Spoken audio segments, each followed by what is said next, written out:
혼돈하고 공허하며 흑암이 깊음 위에 있고 하나님의 영은 수면 위에 운행하시니라. 아멘. 오늘도 하나님의 말씀을 통해서 우리 모두에게 은혜와 영광이 되기를 주님의 이름으로 축복합니다. 신이 있는가에 대한 질문은 인류의 태초부터의 근본적인 과제였습니다. 고대 사회에서는 자연의 거대한 도전 앞에서 통제가 불가능한 자연을 신으로 섬기기도 했고, 미래에 대한 막연한 두려움을 신으로 대치하여 섬기기도 했습니다. 이제 이런 것들이 율법화되고 체계화되고 성문화되어서 지금의 고등 종교가 된 것이죠. 그리고 이제 중세 시대로 이어질 때 교리가 잘 잡힌 종교들이 대제국의 국교가 되었고, 특히 이제 기독교가 서양 사람들의 신앙을 지배하고 모든 것이 이제 신중심의 사회가 됐고, 그것을 이용하는 사람들이 나타나서 이제 중세 시대에 종교가 타락하게 되었고, 결국 종교개혁까지 일어나게 되죠.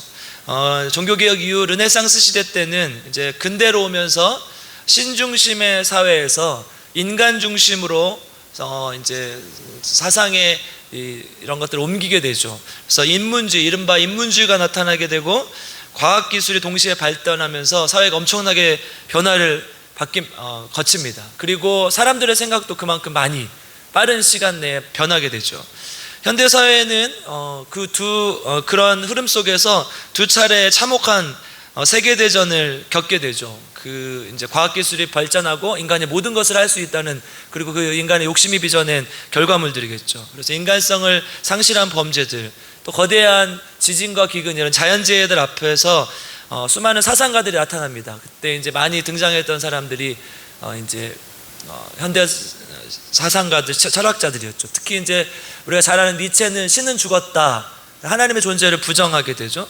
사람들이 의문을 품는 출발점은 우리 인간 사회에 왜 고통이 있어야 하는가 였고, 그와 맞물려서 그럼 인간은 어떤 존재인가, 어디서 왔는가, 인간은 누군가가 만들었는가, 아니면 진화되었는가, 이러한 고민들을 하게 되죠. 그래서 이제 진화론이 나타나게 되고, 진화되었다면 어떤 과정을 거쳤는가, 창조되었다면 하나님은 왜 그 창조주는 침묵하시고 인간에게 이렇게 참혹한 고통을 주시는가. 성경에서도 이 현대사회만 그런 것이 아니라 성경에서도 계속 이러한 질문을 하고 있죠. 그것이 이제 고대부터 지금까지 이어진 것이죠.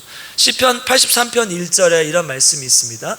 하나님이여 침묵하지 마소서, 하나님이여 잠잠하지 마시고 조용하지 마소서. 시편 기자가 하나님께서 내 삶 속에 역사하지 않는다는 생각 때문에, 하나님께서 침묵하시고 하나님께서 나에게 함께하지 않는다는 그런 생각 때문에 이렇게 탄식하면서 고백하게 되죠. 시편 14편 1절은 이렇게 기록합니다. 어리석은 자는 그의 마음에 이르기를 하나님이 없다 하는도다. 그들은 부패하고 그 행실이 가증하니 선을 행하는 자가 없도다. 시편 14편은 일명 무신론자 시편이라고 하는데요, 당시에도 하나님이 없다, 하나님이 과연 함께하는가, 인간과 함께하는가, 이런 존재를 부정하는 사람들이 있었고, 그에 대한 고민과 응답을 담은 시가 바로 이 시편 14편입니다. 결국 이 세상의 본질과 인간의 존재에 대한 근본적인 고민과 질문은 하나님에 대한 질문으로 이어지게 되죠. 그래서 그 안에 모든 철학과 사상, 종교, 과학이 발전하며 오늘에 이르게 된 것입니다. 사람들은 이렇게 역사 속에서 수많은 신에 대한 연구를 하고 있습니다.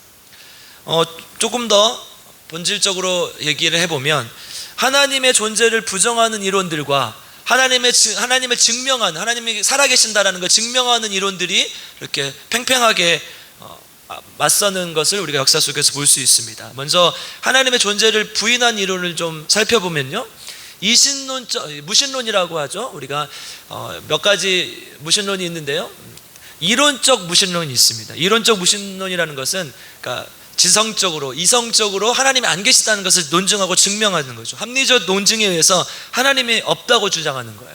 이제 많은 철학자들이 있지만, 철학자 포이에 바르는 사람은 신은 인간의 관념의 투영일 뿐, 생각이 만들어내는 것에 투영되어서 나온 게 신이다라고 하는 것이죠. 우리가 잘 아는 마르크스는 모든 존재는 물질로 되어 있다, 그래서 유물론을 주장했죠. 그래서 신은 존재하지 않는다. 모든 존재는 물질로 돼 있다. 그래서 물질, 보이는 것 외에는 아무것도 아니다 라고 얘기를 하는 것이죠. 그리고 종교는 민중의 아편이다 라는 아주 유명한 말을 했었죠. 그래서 이런 무신론들은 세 가지로 구분이 되는데요. 독단적 무신론, 신의 존재 자체를 아예 부인하는 것입니다. 그리고 이제 회의론적 무신론. 이 회의론적 무신론이라는 것은 인간의 마음에 신의 존재 의무를 결정할 수 없다, 결정할 수가 있는 게 아니다, 이렇게 회의적인 입장에서 살펴보는 것이고, 비판론적 무신론이라는 게 있는데요. 하나님의 존재를 증명할 수 있는 확실한 증거가 없다, 이렇게 얘기를 하는 거예요. 이제 이런 무신론들은 결국 적극적으로 신의 존재를 부정하고 이론적으로 증명하려는 이론, 사상가들 또 이론들이었죠.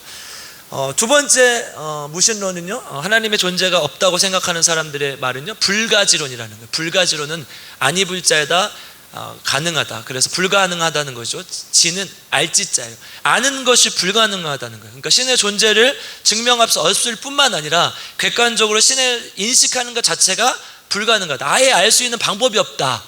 되게 회의적인 입장이죠. 또 세 번째는 이제 실천적 무신론이 있습니다. 신의 존재는 인정하지만, 말로는 믿는다 하지만 실제 삶에서 전혀 하나님이 존재하지 않는 것처럼 살아가는 사람들을 얘기합니다. 기독교인의 입장에서 보면 다른 종교를 믿는 사람들도 조금 보수적인 입장에서 본다면 일종의 실천적 무신론자들이죠. 왜냐하면 하나님의 존재를 다른 것으로 바꾸어서 없다고 말하기 때문인 것이죠. 이러한 여러 가지 노력들을 해왔다는 거예요. 그럼 하나님의 존재를 증명하는 이론들은 뭐가 있냐? 하나님은 살아계신다, 이것을 증명하기 위해서 여러 가지 방법을 썼어요. 이론적으로 증명하기 위해서.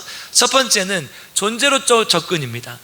이제 철학적으로 접근하는 거죠. 그러니까 하나의 어떤 우리 인간이 생각할 수 없는 개념, 하나의 완전한 존재에서 하나님을 확증하려는 거예요. 헬락 철학에서는 이런 것들 이데아라고 했고, 또 이제 성경에서는 이거를 우리가 로고스로 번역을 해서 그들의 헬라 사람들에게 쓴 성경을 잘 이해시키려고 했죠. 그래서 세상을 설명하려 할 때 하나님은 필연적으로 존재할 수밖에 없는 영원 불변한 최고의 존재, 이런 선이 존재한다, 이것이 신이다, 이게 하나님이다, 이렇게 얘기를 하죠. 그래서 중세시대에 안셀름이라든가 그 이후에 이어진 데카르트, 또 사무엘 클라크 같은 사람들이 이런 얘기를 했습니다.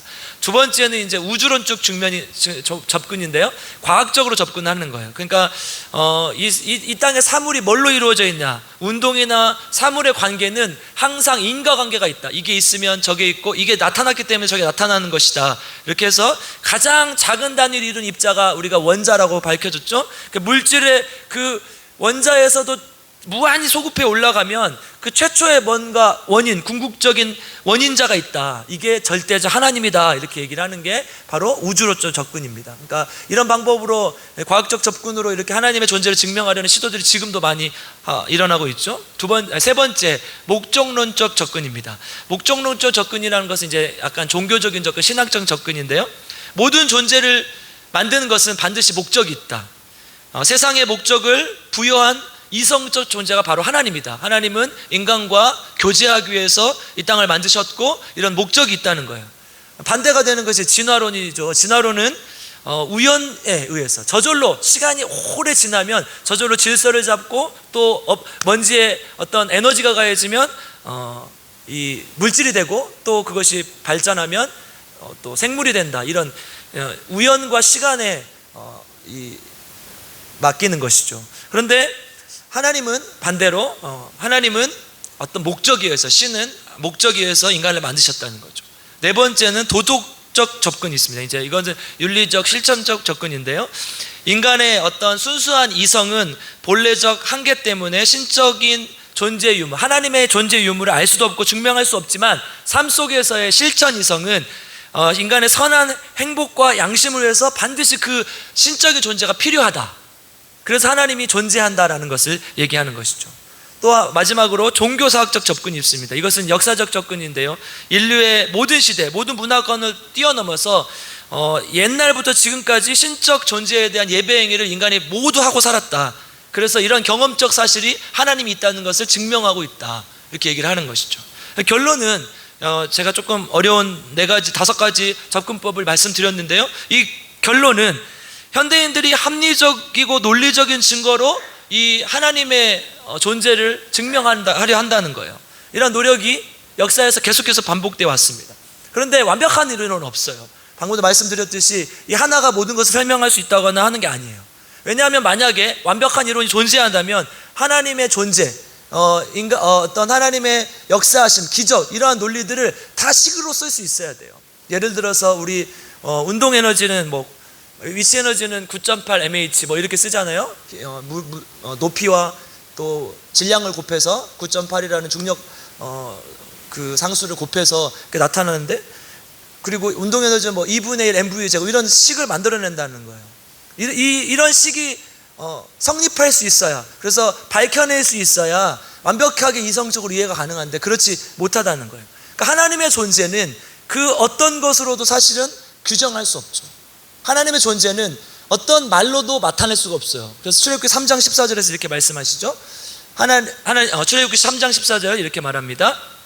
나는 스스로 있는 자이니라, 이렇게 말하고 있어요. 여러분, 이게 무슨 말입니까? 스스로 있는 자다라는 말이 무슨 말이에요? 헬라 원어로 보니까요, I am who I am, 그러니까 나는 나다, 이렇게 기록되어 있어요. 이게 뭐냐? 나는 나다, 이게 말이 됩니까? 말이 안 되죠. 그러니까 인간의 언어로 하나님을 규정하려고 하지 말라는 거예요. 하나님의 인간이 규정하려는 순간 하나님이 아니고 신적인 존재와 능력을 상실하는 것, 결국 하나님의 존재를 제한하는 것이 된다는 것. 그러나 이런 과학적인 노력과 이성적인 논증이 아주 쓸모없는 것이냐? 그건 아니에요. 왜냐하면 인간은 다양한 정신으로 되어 있기 때문에 하나님을 믿기 위한, 그리고 증명하기 위한 여러 노력이 필요해요. 그 과정에서 어떤 사람은 이렇게 받아들이고, 또 어떤 사람은 이렇게 받아들이고, 어떤 사람은 이성적으로, 어떤 사람은 과학적으로, 또 어떤 사람은 감정적으로, 감성적으로 이것을 받아들일 수 있어요. 그러니까 다양한 방법으로 오시는 하나님을 인식할 수 있기 때문에 이러한 모든 노력도 사실은 가치가 있는 것이죠. 그런데 본론으로 또 다시 들어가 보면 정말 중요한 것은 하나님은 증명할 수 있는 것이 아니라 계시로 우리에게 말씀하신다는 거예요. 기독교는 계시의 종교예요. 이성적인 논증이 가능한 종교가 아니라 계시의 종교예요. 계시가 무엇입니까? 계시, 이제 사전적 의미로 본다면 계시는 깨우쳐 보여줌, 두 번째 의미로는요, 사람의 지혜로서는 알 수 없는 진리를 신이 가르쳐 알게 함, 이렇게 돼 있어요, 사전에. 그러니까 조금 쉽게 말하면 보이지 않는 것을 보여주는 것, 누군가가 보여주는 것. 하나님의 존재가 보입니까? 안 보여요. 근데 방금 말씀드렸듯이, 앞에서 쭉 설명해 드렸듯이 과학적으로 논증이 불가능하다는 거예요. 그럼 어떻게 돼요? 누군가 보여줘야 돼. 그래서 볼 수 있어야 되는, 이게 계시라는 거예요. 이게 전제는 뭡니까? 우주의 모든 원리, 우주의 모든 것, 이 세상에 존재하는 모든 것을 인간의 이성으로 다 이해할 수 없다는 게 전제예요. 여러분, 이 땅에 존재하는 모든 것을 우리의 과학으로 다 풀어낼 수 있습니까? 인간적으로, 이성적으로 이해할 수 있습니까? 그건 안 돼요. 인간은 그런데 인간은 교만하게 그 모든 것을 지배하려고, 통제하려고 하고 밝히려고 노력한다는 거예요. 그래서 나타난 결과가 무엇입니까? 세계대전이에요. 1차, 2차 세계대전. 과학적으로 모든 것을 풀어내려고, 인간이 중심이 돼서 모든 것을 풀어내려고 했는데 인간은 엄청난 학살만 가져오게 됐죠. 그리고 지금 어떻습니까? 인간은 바이러스 하나도 통제 못하는 존재인 것이죠. 그래서 자꾸 이성으로만 이 땅을 이해하려고 앞에서 말씀드렸죠. 이성도 필요해요. 그러나 이성으로만 이해하려고 하니까 이성이 닿을 수 없는 수많은 영역이 있음에도 불구하고 이성으로만 다가가려 하니까 문제가 생기는 거예요. 이 시대는 이성이라는 게 만능키가 되어버린 거죠. 결국 그 결과들이 엄청난 참혹한 결과를 낸 것을 현대사회에서도 볼 수 있습니다. 과학 만능주의, 인간성 상실, 물질 만능주의, 이런 것들이 다 인간의 이성으로 모든 것이 가능하다는 생각에서 나온 것들이죠. 그래서 인간을 규정하는 여러 가지 말들이 있죠. 호모 에렉투스, 호모 파베르, 루덴스, 사피엔스. 그 중에 몇 해 전에 유명한 유발 하라리라는 사람이 쓴 호모 데우스라는 책이 있어요. 호모는 뭐냐? 인간의 종을 나타내는 말이고, 데우스는 하나님이라는 뜻이죠. 그래서 번역하면 신이 되려 한 인간, 하나님과 같이 되려고 했던 거예요. 그래서 세 가지를 통제하면 하나님처럼 될 수 있다는 거예요. 첫 번째는 전쟁, 서로 인간이 계속 전쟁을 하며 싸웠는데 힘의 균형을 이루면 전쟁이 일어나지 않는다는 거예요. 그 다음에 기근, 배고픔을 해결할 수 있다면 신과 같이 될 수 있다는 거죠. 지금도 아프리카 같은 데서 사람들이 많이 굶어 죽고 있잖아요. 그걸 다 해결할 수 있다는 거예요. 이렇게 많이 재화가 풍부해졌는데 불가능하잖아요. 왜? 어떤 사람은 잘 먹고 너무 많이 먹고 어떤 사람은 아예 없고 이런 현상이 나타난다는 거예요. 인간은 기근을 절대로 통제할 수 없다는 거죠. 세 번째는 질병이에요. 여러분, 우리가 질병을 통제할 수 있다면 영원히 살 수 있는 거예요. 그래서 그런 노력들을 많이 하잖아요. 뭐 유전자를 복제하기도 하고 또 냉동인간을 만들기도 하고, 그래서 하나님과 같이 되려고 한다는 거예요, 지금 사람이. 그래서 인간은 이러한 이성적인 노력, 내가 하나님이 될 수 있다는 이 잘못된 환상에 빠져서 하나님의 존재를 무시한다는 거죠. 그래서 문제들이 발생한다는 거예요. 시편에도 욥기 11장 7절에 이런 말씀이 있습니다. 내가 하나님의 오묘함을 어찌 능히 측량하며 전능자를 어찌 능히 완전히 알겠느냐. 욥은요 하나님 앞에 고백하는 거예요. 뭡니까? 내가 하나님의 오묘함을 다 측량할 수 없고 다 알 수 없다. 인간은 하나님을 다 알지 못한다. 우주의 모든 원리도 다 알지 못한다. 그래서 하나님께서 인간에게 계시하시는 것이죠. 그러면 하나님을 이성으로 이해할 수 없지만 계시를 통해서 하나님을 우리는 인식할 수 있고 알 수 있다는 거예요. 이해 못한다고 해서 이 땅에 존재하지 않는 게 아니라 하나님의 계시를 통해서 우리는 인식할 수 있다는 거예요. 여러분, 마치 공기가 이 땅에 공기가 존재하고 있는데 여러분 눈에 보입니까? 근데 우리가 과학적인 기호를 써서 뭐 O2, 질소는 N2 뭐 이렇게 해서 이 땅에 존재하는 이 공기들을, 입자들을 이성적으로 이해해서 우리가 숨을 쉬고 하는 게 아니라는 거예요. 뭡니까? 내가 쉼을 통해서, 이 경험을 통해서 이 공기가 있다는 것을 우리가 알게 되는 것이죠. 마찬가지라는 거예요. 하나님의 존재도 우리가 하나님의 계시를 통해서, 하나님의 만남을 통해서, 하나님을 경험함을 통해서 하나님이 살아계신다는 것을 알 수 있다는 거예요. 요한복음 5장 20절 읽어드리겠습니다. 또 아는 것은 하나님의 아들이 이르러 우리에게 지각을 주사 우리로 참된 자를 알게 하신 것과, 또한 우리가 참된 자 곧 그의 아들 예수 그리스도 안에 있는 이것이니 참 하나님이여 영생이시라. 아멘. 우리 좀 늦게 나왔으니까 다시 한번 읽어보겠습니다. 같이 읽겠습니다. 시작. 또 아는 것은 하나님의 아들이 이르러 우리에게 지각을 주사 우리로 참된 자를 알게 하신 것과, 또한 우리가 참된 자 곧 그의 아들 예수 그리스도 안에 있는 것이니 그는 참 하나님이시요 영생이시라. 아멘. 성경은 이 모든 사실을 우리에게 알려주고 있어요. 예수님을 통해서 하나님의 존재를 우리에게 알려주셨고, 예수님이 직접 하나님이신 예수님이 인간으로 오셔서 우리에게 계시를 해주셨다는 거예요. 이 모든 것을 성경이 우리에게 알려주고 있어요. 지금 제가 그것을 정리해서 알려드리고 있을 뿐이죠. 여러분, 제가 저번에 무슨 설교를 했습니까? 성경이 믿을 만한가? 왜냐하면 지금 이 모든 것을 설명하려면 성경이 믿을 만해야 되기 때문이에요. 그 설교를 통해서 우리가 성경은 정말 믿을 만한 것이구나 라는 것을 이미 알고 있었지만 다시 한번 정리를 했단 말이에요. 그럼 하나님은 이 성경을 통해서 우리에게 어떻게 계시하고 있는가, 하나님의 존재를 어떻게 알려주고 있는가, 두 가지 방법으로 계시를 하십니다. 첫 번째는 일반 계시라고 해요. 뭐냐? 일반적으로 계시를 한다는 거죠. 자연과 인간의 의식, 세상의 섭리, 하나님의 통치 속에서 하나님을 나타낸다는 거예요. 여러분, 이 삼라만상이 돌아가는 이 모습들이 누군가가 이렇게 저 뒤에서 막 기계를 돌려서 가능한 것입니까? 햇빛을 내려면 누군가 막 발전기를 돌려가지고 햇빛이 납니까? 그게 아니라는 거예요. 이것은 자연적으로 하나님께서 만드신 대로 계시가 되고 있다는 거예요. 그래서 로마서 1장 20절 함께 읽겠습니다. 같이 읽겠습니다. 시작. 창세로부터 그의 보이지 아니하는 것들 곧 그의 영원하신 능력과 신성이 그가 만드신 만물에 분명히 보여 알려졌나니 그러므로 그들이 핑계하지 못할지니라. 아멘. 그러니까 하나님의 존재가 창세로부터 아주 하나님께서 만드셨던 그 태초로부터 이 자연 만물에 모두 나타나는데, 그 신성이 하나님의 능력이 그 자연 만물에 있는데 어떻게 알지 못하느냐, 하나님을. 우리가 여러분, 지금 너무 춥죠? 영하 막 18도 20도 내려갔는데 조금만 있으면 뭐가 와요? 매화꽃이 피고 벚꽃이 피면 뭐가 와요? 봄이 와요. 봄이. 이게 하나님의 섭리 아닙니까? 이 자연의 섭리를 통해서도 우리는 하나님을 알 수 있다는 거죠. 이게 일반 계시라는 겁니다. 두 번째, 특별 계시입니다. 특별 계시는 뭐냐? 특별하게 하나님께서 인간에게 자신을 드러내서 보여주는 거예요. 뭡니까? 특별 계시 가장 이 대표적인 게 바로 이 말씀이죠.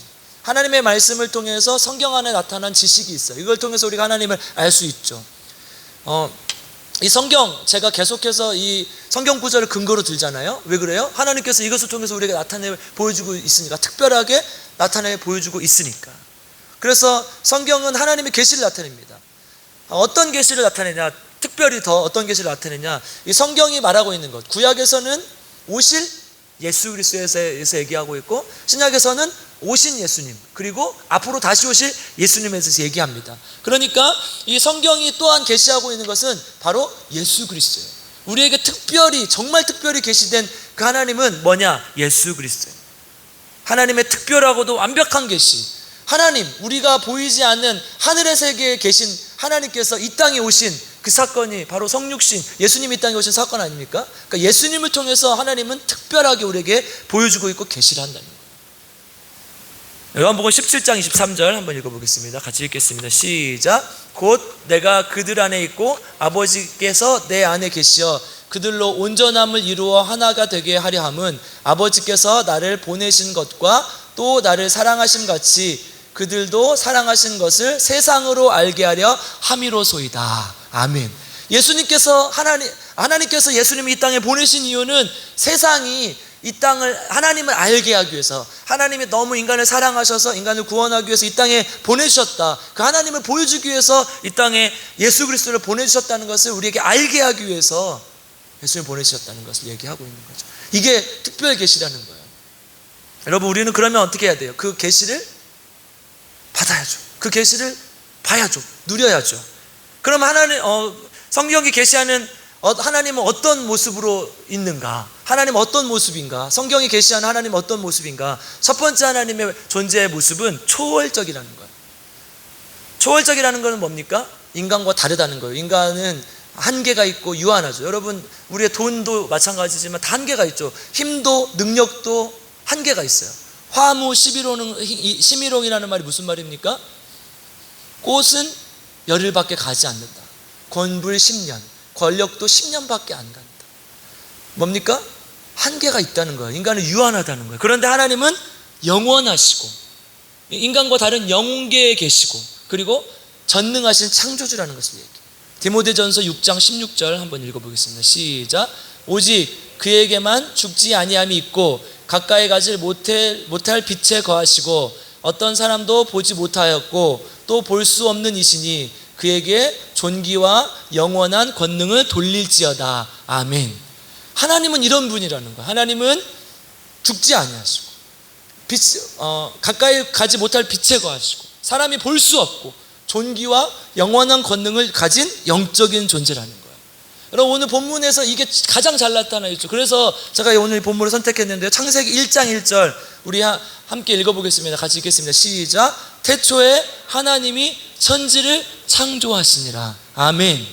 여러분, 이 구절, 가장 성경의 첫 번째에 있는 이 구절, 제가 요즘 많이 묵상을 하는데요, 이 구절을 믿지 못하면요, 기독교의 모든 믿음이 출발을 할 수가 없어요. 아무것도 안 되는 거예요. 하나님이 전능하시고 하나님이 영원하시고 인간과 다른 영적인 존재라는 것, 그 전능하신 하나님이라는 걸 인정하지 않으면 아무 믿음도 출발할 수 없다는 거예요. 그래서요, 하나님이 태초에 천지를 창조하시니라, 이 말씀이 가장 처음인, 그리고 가장 중요한 거예요. 유일하시고 전능하신 창조주께서 이 땅을 만드셨다. 하나님의 초월성을 나타냅니다. 여러분, 이외에도 이제 성경을 쭉 보면 하나님의 초월성을 나타내는 이름들이 많이 나옵니다. 뭐 여호와 하나님, 아도나이, 여호와 이레, 여호와 라파, 여호와 삼마, 여호와 니시, 여호와 샬롬, 이런 것들이 다 하나님의 전능하심, 하나님의 능력을 나타내는 말들 아닙니까? 하나님이 우리를 위해 준비해 주셨고 치료해 주시고 하나님께서 평안을 주시고 하나님께서 거기 계시고, 이러한 말들이 다 하나님의 초월성을 나타내는 말들입니다. 그래서 하나님은 인간을 만드시고 다스리시고 운행하시며 죄에 빠진 인간을 구원할 수 있는 것입니다. 두 번째, 하나님은 어떤 분이시냐? 하나님은 인격을 가지고 있는 분이다. 원래 하나님은 인격을 가진 분이 아니죠. 하나님은 신격을 가진 분이죠. 신이시죠. 그런데 하나님이 세상을 창조하시고 인간을 창조하시면서 하나님이 인간과 같이 낮춰주신 거죠. 그래서 영이신 하나님과 대립되는 개념이 아니라 이거는 하나님이 가지고 계시는 본질적 동일한 개념을 이야기합니다. 우주적 원리나 진리, 비인격적 원인이나 궁극적 물질, 즉 인간과 동떨어진 인식할 수 없는 존재가 아니라 하나님은 세상을 사랑하시고 인간과 교제하시고 인격적으로 함께 할 수 있는, 우리가 일지할 수 있는, 우리를 도우실 수 있는 하나님이라는 걸 나타내는 거예요. 창세기 1장 27절 한번 읽어보겠습니다. 시작. 하나님이 자기 형상 곧 하나님의 형상대로 사람을 창조하시되 남자와 여자를 창조하시고. 아멘. 하나님이 자기의 형상대로 우리를 창조하셨다는 말은 바로 하나님의 인격대로 우리를 창조하셨다는 거예요. 여러분, 하나님이 우리와 동일한 이렇게 생긴 사람의 모습입니까? 아니에요. 이건 신인 동역년 이단이죠. 신과 인간의 모습이 똑같다고 생각하는 것 아니죠. 하나님은 우리가 규정할 수 없는 존재라니까. 다만 하나님은 인격적인 존재셔서 우리를 인격적으로 만드셨고 우리와 교제가 가능하다는 말을, 지금 하나님이 자기 형상으로 우리를 만들었다는 걸 나타낸 거예요. 여러분, 이 세상의 모든 피조물들 중에 유일하게 하나님께서 인격을 통해서 만드셨다, 하나님의 형상으로 만드셨다는 게 바로 인간이에요. 이게 하나님의 인격을 가지셨다는 거고 우리와 함께 교제할 수 있다는 것을 나타내는 것이죠. 요한일서 4장 8절을 한번 읽어보겠습니다. 시작. 사랑하지 아니하는 자는 하나님을 알지 못하나니 이는 하나님은 사랑이심이니라. 아멘. 여러분, 인격적인 존재의 가장 큰 특징이 뭐예요? 사랑이에요. 하나님께서 우리를 사랑하셔서 하나밖에 없는 외아들 자기 자신을 버리셔서 이 땅에 오셨고 계속해서 우리를 사랑하시고, 사랑을 통해서 하나님을 볼 수 있고 알 수 있다는 거예요. 하나님을 사랑함을 통해서.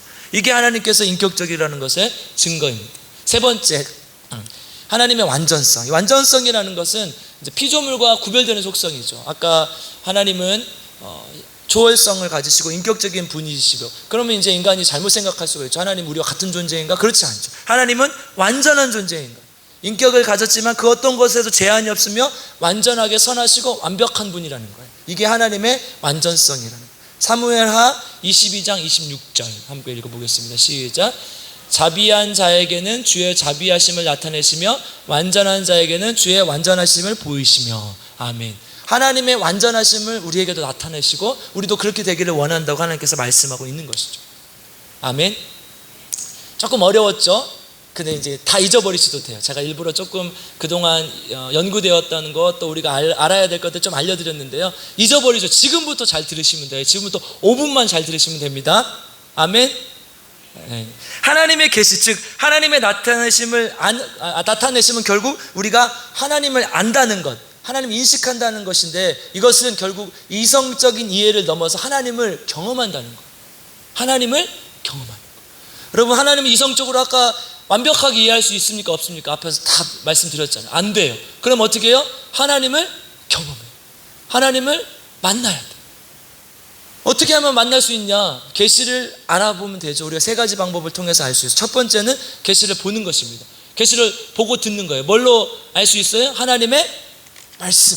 여기에 계시되어 있다니까. 하나님께서 나에게 뭐라 말씀하시나? 하나님께서 나에게 어떻게 임재하시나? 그리고 기도를 통해서 하나님께서 나에게 뭐라 말씀하시나? 하나님께서 나에게 원하시는 뜻이 무엇인가? 물어보는 거예요. 하나님, 내가 이런 문제가 있는데, 하나님, 내가 내 삶 속에 이러이러한 삶이 잘못되어 있는데 어떻게 하면 될까요? 들어보는 거예요. 하나님께 물어보고. 아까 우리 전도사님 기도 잘하셨죠. 하나님께서, 하나님, 내 질문이 있고요, 하나님, 내가 원하는 게 있어요. 이걸 하나님께 말하는 거죠. 이거 계시를 하나님께서 말씀하시는 것을 통해서 우리가 계시를 듣고 보는 거죠.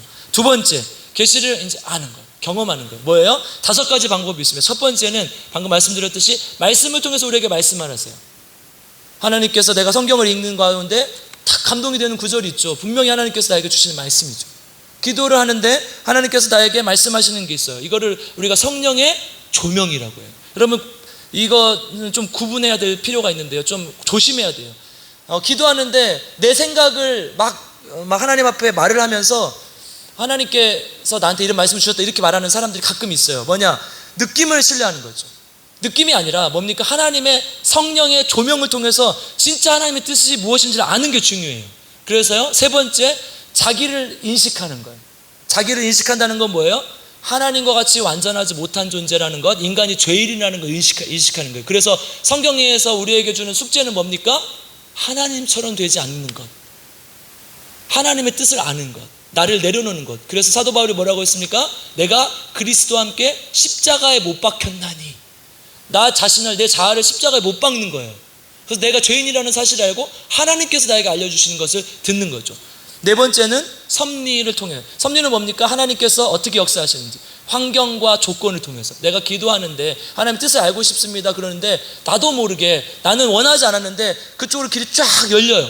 이런 경우 하나님의 뜻일 가능성이 크죠. 하나님께서 내가 분명히 무슨 노력도 하지 않았는데 어떤 노력도 하지 않았는데 이 길로 쭉 인도를 하세요. 내가 안 가고 싶었는데 내가 갈 수밖에 없는 상황들을 만드세요. 이런 것들이 하나님의 계시를 알 수 있는 방법이라는 거예요. 마지막, 마음의 평안입니다. 여러분 성경에서 보면 하나님은 어지러움의 하나님이 아니시고 평안의 하나님이시라고 말씀하셨어요. 뭐냐, 하나님이 진짜 계시하신 것, 하나님이 알려주신 뜻은요, 내가 그거를 할 때마다 막 힘들지 않아요. 하나님께서 나에게 평안을 주세요. 비록 내가 십자가를 지는 길일지라도 하나님께서 나에게 힘과 능력을 주셔서 이것을 감당할 수 있게 하겠지, 이런 평안을 주신다는 거예요. 그래서 이것을 통해서 하나님의 계시를 알고 경험할 수 있다는 거죠. 마지막 세 번째, 계시를 살아내는 거예요. 삶 속에서 어떻게 해요? 하나님께서 나에게 주신 하나님의 형상을 회복하고 자연의 섭리를 거스르지 않고 세계와 타인의 관계를 이해하고 그리고 예수님의 제자로 살아내는 것, 이게 계시를 실천하는 것이죠. 그래서 하나님이 이러한 과정을 통해서 하나님이 계시를 우리에게 이렇게 나타내 주시는데 그 계시를 알고 살아냄을 통해서 하나님이 내 삶에 역사하시는구나, 살아계시는구나, 이렇게 경험하고 확신하는 과정이 있어야 된다는 거예요. 여러분 이거 없으면요 교회를 백날 천날 잡아 아무 소용이 없어요. 내가 맨날 이성적으로 제자 훈련 받고 성경 공부하고 이런 쪽으로 수백 가지 수천 가지를 알아도 하나님이 내 삶 속에 역사하신다, 하나님이 나와 함께 하신다, 하나님이 진짜 살아계신다, 이걸 믿지 못하는데 무슨 소용이 있냐는 거예요. 내가 100번을 예배를 드리고 1000번을 예배 드려도 그냥 내 귀 속에 울리는 메아리지, 내 마음속에 정말 하나님이 살아계심을 느낄 수 있는가, 인식할 수 있는가, 경험할 수 있는가, 이게 중요하다는 거예요. 그래서 내가 앞에서 장황하게 여러 가지 설명해 드리는 거예요. 이런 과정이 있는데 그것도 중요해요. 왜? 사람에게 어떻게 인식할지 모르니까, 어떻게 하나님이 우리에게 알려주실지 모르니까. 그런데 이 모든 과정을 통해서 가장 중요한 것은 하나님을 인식해서 하나님을 경험해서 아는 게 중요하다는 거예요. 아멘. 여러분 하나님 삶 속에 있는 하나님이 내 삶 속에 하나님이 믿어지십니까? 하나님 경험이 되십니까? 이게 없으면요 우리가 교회를 100년을 다녀도 소용없다는 거예요.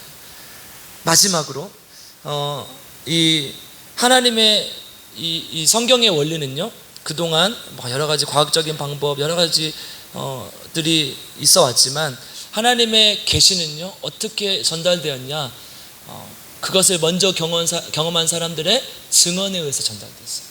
증명해서 전달되지 않았어요. 이론적으로 설명하고 합리적이고 과학적인 근거를 대서 전달되지 않았어요. 그것을 경험한 사람들에 의해서 여기까지 온 거예요. 그래서 사도들이 우리는 예수 그리스도의 말씀을 받아서 증언하노라, 이 말을 많이 했잖아요.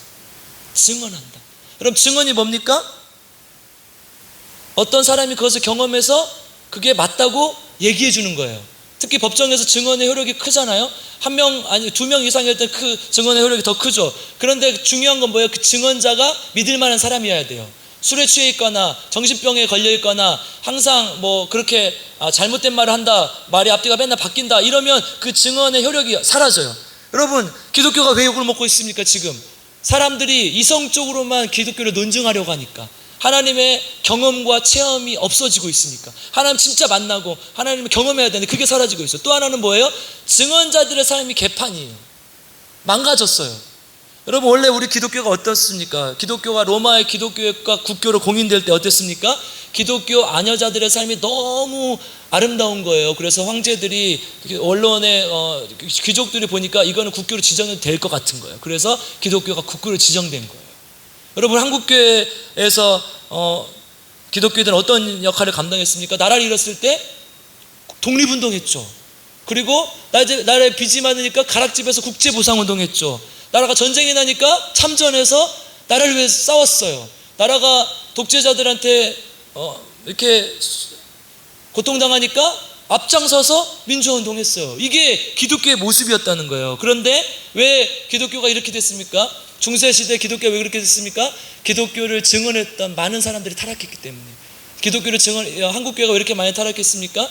기독교를 증언하고자 하는 사람들의 삶이 바르지 못하기 때문에. 여러분 오늘 하나님의 존재, 우리가 정말 삶 속에서 어떤 이성적으로 논리적으로 접근하는 것보다 더 중요한 것은 무엇입니까? 하나님을 만나는 것, 하나님을 경험하는 것. 내 삶 속에 하나님 살아계심을 내가 고백하는 것. 그리고 그러면 그런 사람도 어떻게 살아야 되는 거예요? 하나님의 그 경험을, 하나님을 만난 경험을 다른 사람들에게 증언할 수 있는 삶. 나를 통해서 하나님이 나타나는 삶을 살아야 되는 거예요. 하나님이 계시냐 안 계시냐 우리가 이런 논쟁을 할 필요가 없어요. 뭐예요? 하나님 우리가 분명히 계시하시기 때문에 하나님 만날 수 있습니다. 아까 여러 가지 방법들을 가르쳐 드렸어요. 하나님 말씀을 통해서, 기도를 통해서 하나님 만나 주십시오. 하나님 내가 주님을 경험하고 싶습니다. 하나님 내가 하나님 통해서 하나님 나라를 만들고 싶습니다. 이런 기도해야죠.